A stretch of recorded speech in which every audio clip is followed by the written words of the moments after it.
Hello, investors. Thank you so much for joining me. My name is Michael from Deep Value Returns on Seeking Alpha. Today, I want to talk about Roku. Roku has been really difficult in the past 6 months. The stock has sold off next to 60%.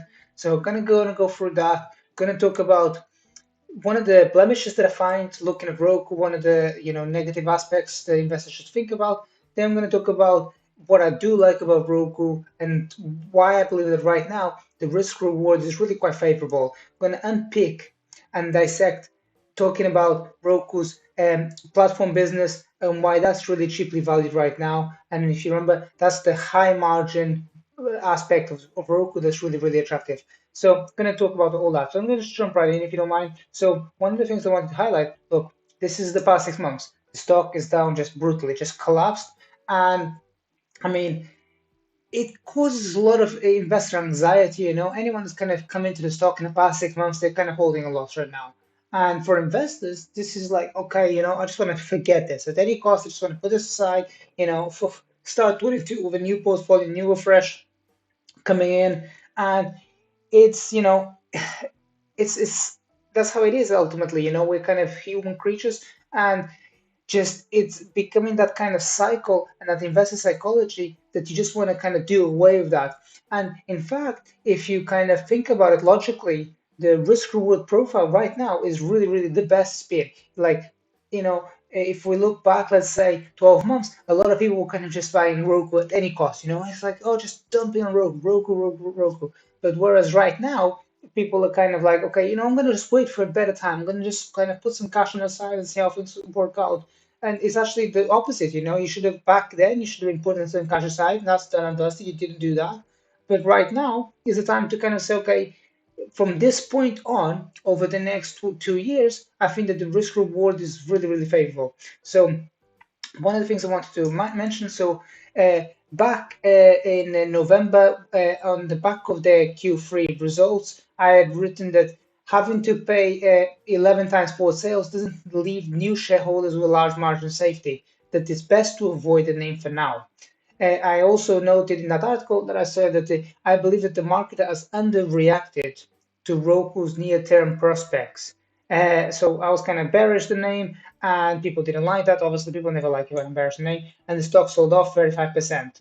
And then I kind of went up and I followed up, and I said that in December I said I never advocate for timing your entry into a stock, but when I make an investment, I'm looking to buy when I believe that the odds are hugely favorable, when pessimism is high, and where I believe the outcome of is there's a positive outcome in the future. Now, I had been bearish, and when the facts changed, I'm quite happy to reverse my position, and that's what I'm doing right now. So I'm reversing my position, and many people, they don't like it when I kind of reverse my position. They like to kind of pigeonhole me. They kind of like say, okay, he's a bear and blah blah, and it's that ability to kind of reassess things that will really make you a great investor over time.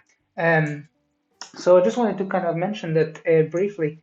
If I think about it, right? So the revenue growth rates are kind of slowing down. So that's one of the things that caused the stock to sell off. But that is not really the main problem here. So the main problem is the user growth. So this is something that I put out before.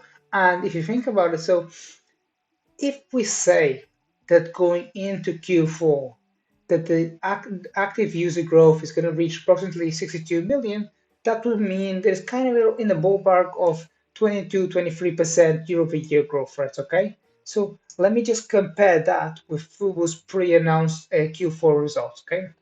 So I'm going to put aside Fubo's Molotov acquisition that they made in December. So that brings in 4 million subscribers, but just forget about that. Let's talk about Fubo's organic growth in users. So that organic growth in users is up 100% year over year into Q4. Think about that.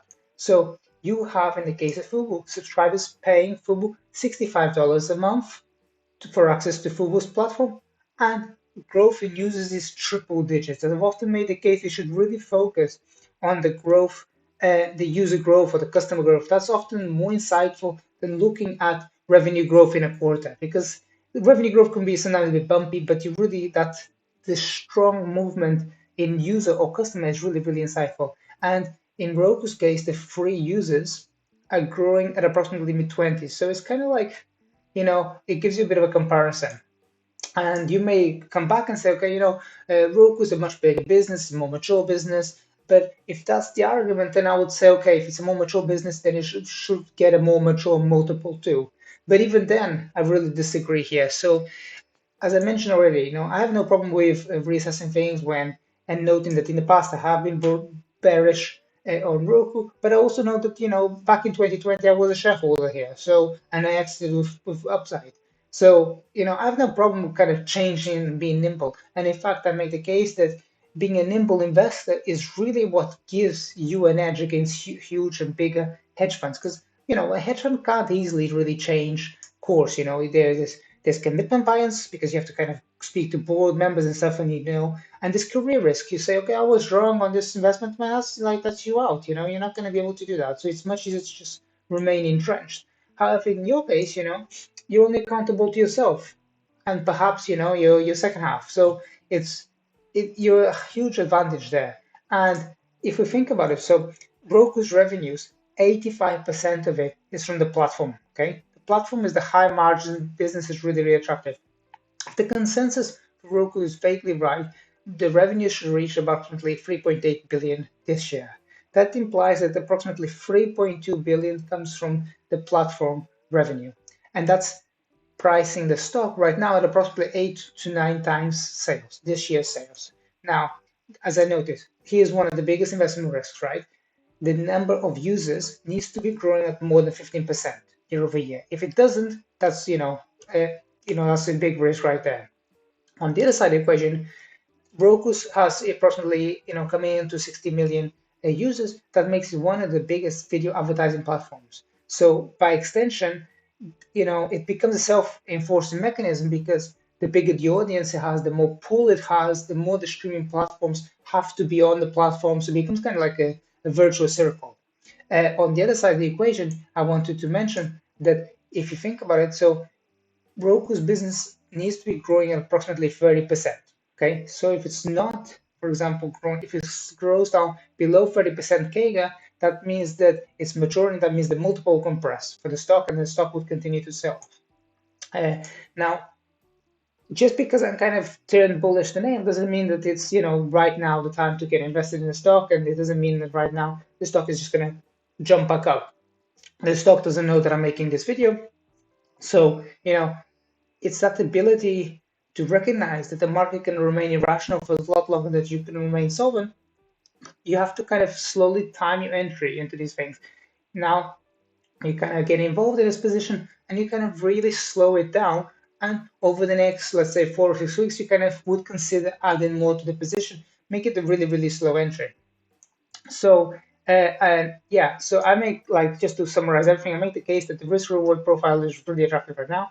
And even if we make the case that revenue growth rates are starting to slow down, over the next, let's say, 2 years or so, I believe that from this point on, the risk profile is going to be really, really improving. And I think that paying right now approximately 8 to 9 times this year's revenues for the high margin platform business is something that's really, really attractive, because there's not so many platforms that are growing, let's say, at 30% priced in a single digit multiples.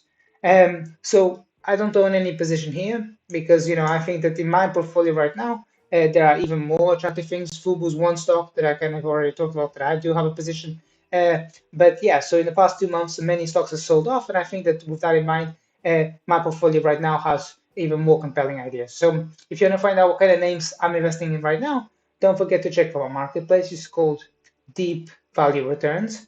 And yeah, you can come in and see what kind of stocks I'm looking at, and I help you become a better investor. And you can check out what other people said and check out the reviews. And yeah, thank you so much for listening. See you soon. Bye.